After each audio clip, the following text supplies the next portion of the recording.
Hey, I'm FTFE and welcome back to the channel that does to stupidity what not vaccinating your children does to their prospects of living past 25. Today for Flerfs Idiots, it's finally time to take a look at the man who started the hashtag Flat Earth Offensive, D-Marble.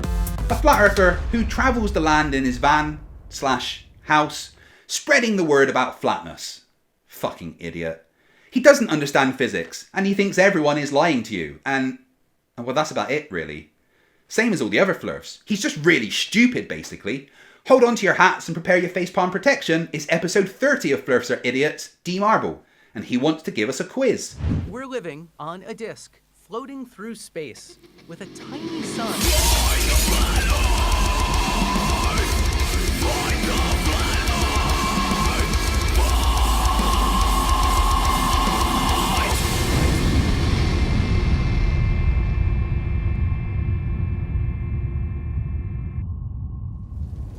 Welcome back and thank you for joining me once again for a look at the reason why aliens won't talk to us. D-Marble sees himself as a frontman in this flat earth stupidity movement, and he seems awfully proud of that fact. I wonder if in years to come he will realise just how dumb he's been and look back at his videos with regret and shame. Nah, probably not. One of the comments that I always get in these flat earth videos that I'll upload, typically the ones that I'll do about the movements of the celestial bodies or gravity, one of the responses I always get from these globe believers, the more triggered ones, is you don't understand physics. I'm going to bet that you don't understand the physics. I'm going to bet that even when it's explained to you really clearly, you don't understand the physics. We can even draw you a picture in crayon, and you still don't understand the physics. I wonder if any flat earther has ever actually studied physics. Why do I keep asking myself these stupid questions? Why am I talking to myself? Too much flat earth must be getting to me. And my response is always pretty much the same. I'm like, oh, look, another physics expert. Well, here, how about this, genius? Go ahead and explain the physics of liquids or water in large quantities.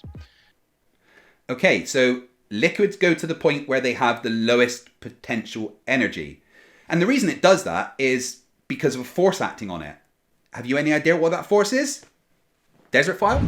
Gravity, you fucking retard! Gravity! Have you ever heard of fucking gravity? Gravity! Gravity! Now, do they ever do it? No. For some reason or another, globe believers like to tiptoe around that particular aspect of physics. Yeah, I literally just did explain the physics to you. But here's the thing. You guys seem to think that water has its own physics. Like, I know there's fluid dynamics, but you guys act like water is exempt from the rest of the laws of physics, and it simply finds its own level. That's stupid, but then, so are flat earthers. Let's do a quick check on understanding, a real simple rudimentary exercise, and then we're going to look at physics real quick. How about that? Now, what do you see here? A globe. B, a bowling ball. C, a spherical balloon. Yay, a quiz. Right, you guys at home, you can play along as well. Right, so, is it a globe, a bowling ball, or a spherical balloon? Well, a bowling ball's got like 3 holes in it, so I'm going to say that it's a balloon. Yeah, it's a balloon. A globe. Ah, shit. See, I meant a globe. Honest. Can I change my answer? I wasn't paying attention. The sun was in my eyes. I was distracted by a passing density force. I'll get the next one. Now, what is the most prevalent surface color on this globe? A, white. B, green. Or C, blue. Right, I've got this. I'm not going to let you down. Let's have a look. Right, so... Well, there's a lot of clouds, so I'm going to say white. Blue. Very good. Ah, crap. I hope you guys are doing better than me. What does the blue on the globe represent? A, land masses. B, water. C, lava.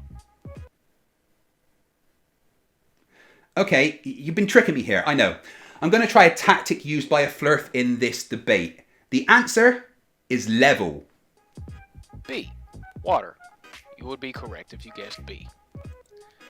I said B. Under what state of matter is water classified? A, a solid, B, gas, or C, a liquid? Okay, is water a solid, a gas, or a liquid? Right, I'm going to phone a friend. Hey Dale, I'm not doing very well, so can you help me out? Right, so is water a gas? No. Alright, so is water a liquid? No. Is water a solid? No. God, he was no help. I'm going to say a liquid. And if you chose C, you are correct. Yes, get in, 1 out of 4. Better than nothing. But where is D-Marble going with this? Now, let's take a look at the conclusion here. Most of the Earth's surface is covered by liquid. That's what we just established by answering those questions. Still with me? Yes, I'm with you, D. The Earth's surface is covered by 77% water. We didn't need to go through that really hard quiz to figure it out though, did we? Now, let's take a quick look at a short video outlining the physics of liquid. Liquids seek their own level. Let us perform an activity to show that liquids seek their own level. Take a series of interconnected tubes of different shapes as shown here. Pour colored liquid into one of the tubes. Observe that the liquid stands at the same horizontal level in each tube, even though the area of cross-section of each tube is different. We know that the pressure at the top of each tube is equal to the atmospheric pressure. Similarly, the pressure at the bottom of each tube will also be equal. Hence, liquids seek their own level. I don't like the term seeks its own level. It's more like I said earlier, water will always go to the point of lowest potential energy. Water potential quantifies the tendency of water to move from one area to another due to osmosis, gravity, mechanical pressure, or other effects like capillary action, which is caused by surface tension. The point being, water doesn't really do anything. It just reacts and conforms to the forces that are acting on it. Okay, so to go along with that, here's an example. Here's a cross-section side profile of the Panama Canal. Now, what you can see is on the far right side, it shows the Pacific Ocean at sea level, which you can see is pretty much flat on the surface. And then what happens is the boats move across Panama through a series of locks, rising and lowering the level of the water, moving across the landmass, and then coming out to the other side on the Atlantic Ocean, which is also at sea level. Now this side profile here shows that, in correlation to what we just saw as the physics of water, that the surface of water is always flat. That water, liquids, seek to find their own level. Yes, it does have locks, you're right, because gravity is acting on the water and keeping it away from the land, as its lowest potential is at sea level. The locks are there to literally counter the effects of gravity and keep the water on land whilst raising and lowering the ships that go through it. Now, you in your own personal experience have never seen water do anything on the surface other than represent a level surface, as if a perfect mirror.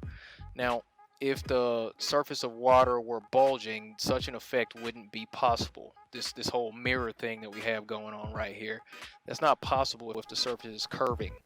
Let's look at that really small looking lake. I'm going to be generous and say that's about 100 meters across. Now, considering the Earth has a circumference of 40,075 kilometers, that 100 meters would be 0.25% of the circumference. And to show my point, look at this scale animation of the size of Earth.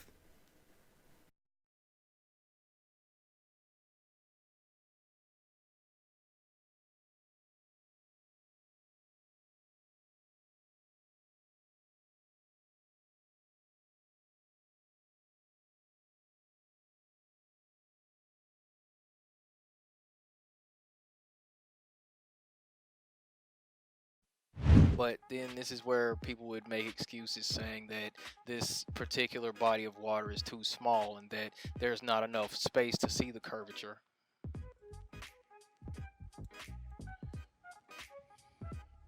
So let's take into consideration what you're seeing here. This is the world's biggest mirror. It's the salt flats in Uyuni, Bolivia. This place is 100 miles across and about 80 miles wide. And after it rains, there's about an inch or two of water and it becomes a perfect mirror, as you can see here. That doesn't happen on a globe. That's entirely too much missing curvature. Really dumb marble? Let's look at the salt flats in comparison to the Earth, and then you tell me where this missing curvature is.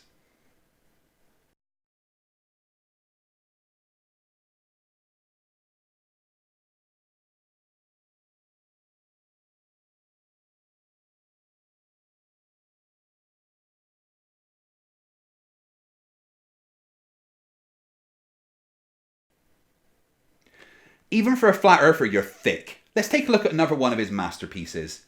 This next video, he had a little help.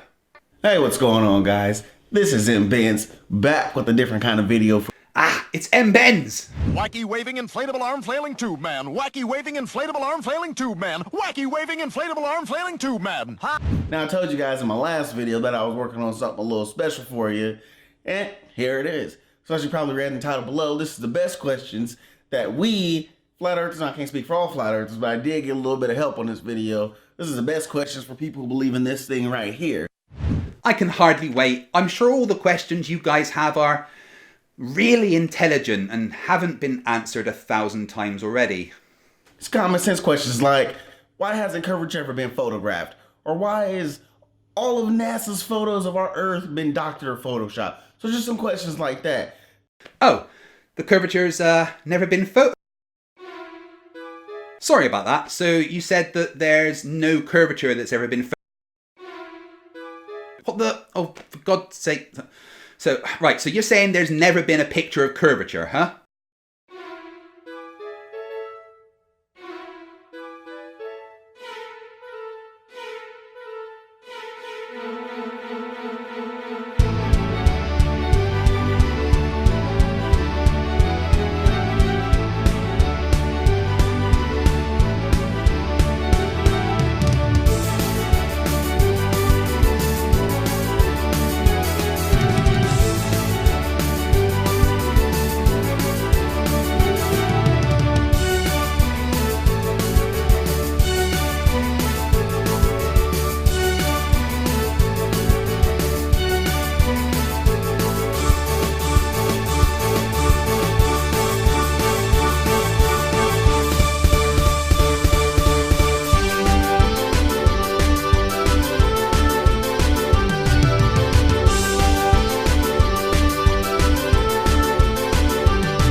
Without further ado, let's just jump right into it. I'm gonna kick it over to my man D Marvel right now. So D Marvel, let's hit it. All right, so one question I like to ask heliocentric enthusiasts. I do these in kind of two parts. I'll ask a leading question because, you know, it's something that supports what they already claim to believe in.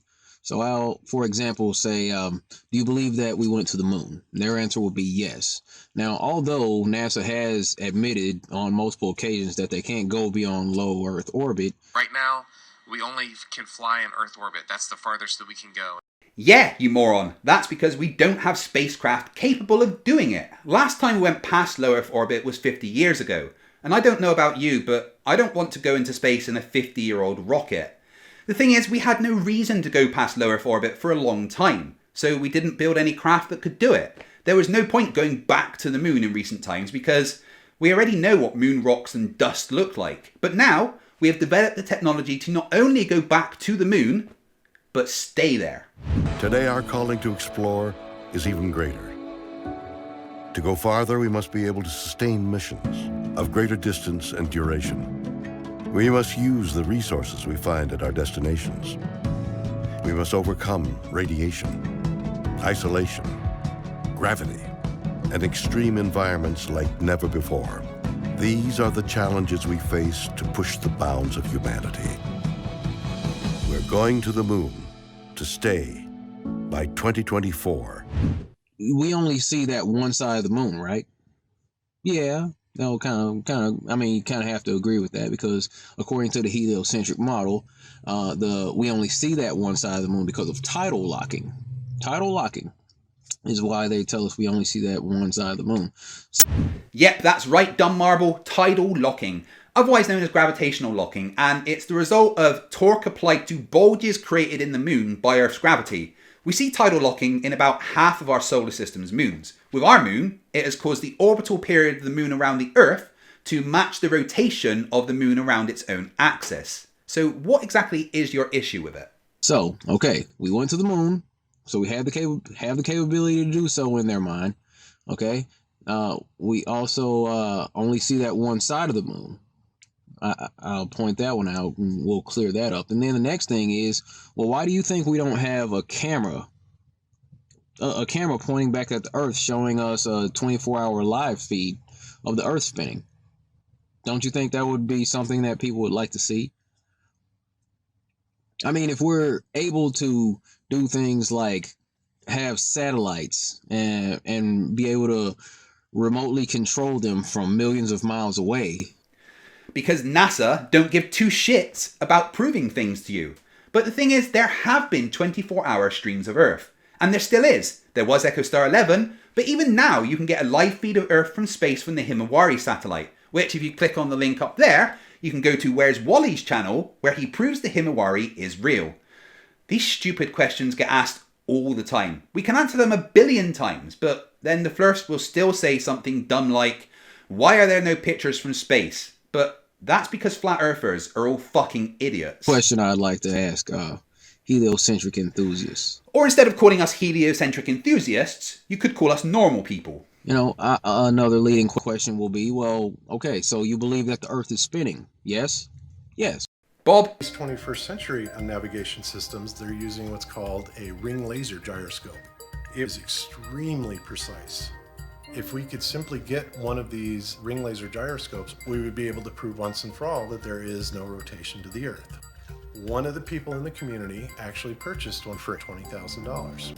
But what we found is when we turned on that gyroscope, we found that we were picking up a drift, a 15-degree-per-hour drift. So you believe that the Earth is spinning, then you believe the other movements through space. All right. So the Earth is supposedly spinning at around 1,035 miles per hour near the equator. Also, another movement is the Earth orbiting around the sun, because the sun's gravitational pull is keeping the Earth in its orbit. So the Earth is orbiting around the sun around 67,000 miles per hour. Okay. Also, while the sun has the Earth orbiting around it, the sun's also moving through the whole solar system, somewhere around 450,000 miles an hour. That's what we're told.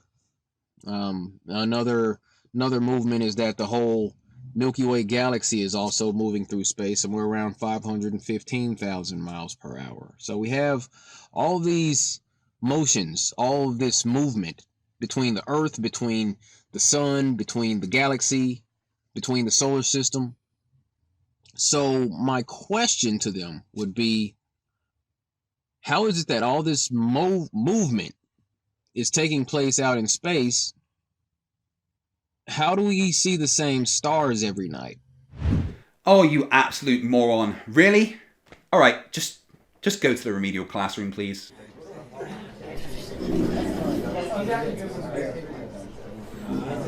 Right, morons and muppets, sit down and shut up. Where's Mr. Riley? What do you mean he's doing a tour? With Mr. Cheswick? So you mean I don't have to see Mr. Riley's stupid face for a while? Get it! What's that? Mr. Cheswick isn't coming back? My prayers have been answered. Hail Satan!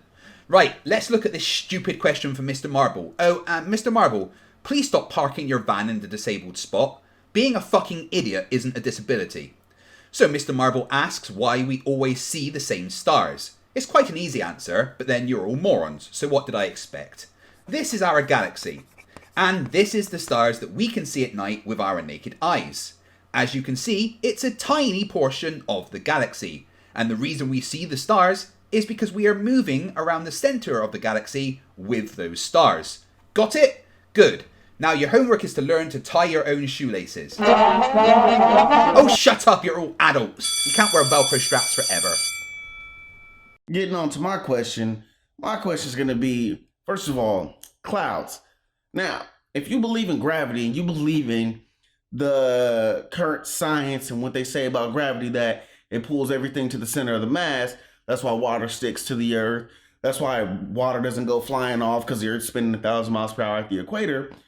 Why is it that clouds, which it says, according to scientists, the weight of an average cumulus cloud is 1.1 million pounds. So, why do clouds float? Why do clouds float? What you just said is one of the most insanely idiotic things I have ever heard. At no point in your rambling, incoherent response were you even close to anything that could be considered a rational thought. Everyone in this room is now dumber for having listened to it. It's water vapour, dude. It's lighter than air. If you take 1 million pounds of helium, it's still going to float. But the worst thing? You're actually looking at the answer to your own question while saying this moronic shit. And that about covers all the stupid that I can take for today. But just before I go, I want to say a massive thank you to all my patrons. Your support allows me time to focus on my channel and do what's important, bringing you great content and fighting the flat earth. I want to say an extra massive thank you to my $200 patrons, Christopher Kane and Jeffrey Sloan. If you'd like to join and become part of the FTFE team, go to patreon.com/FTFE. And thank you. Thanks for watching. If you've enjoyed, please leave a thumbs up, subscribe if you're not already, and hit the notification bell so you never miss anything from FTFE. And remember, stupidity is not a right. Fight the flat earth. Fight the flat. Fight the flat. Fight the flat.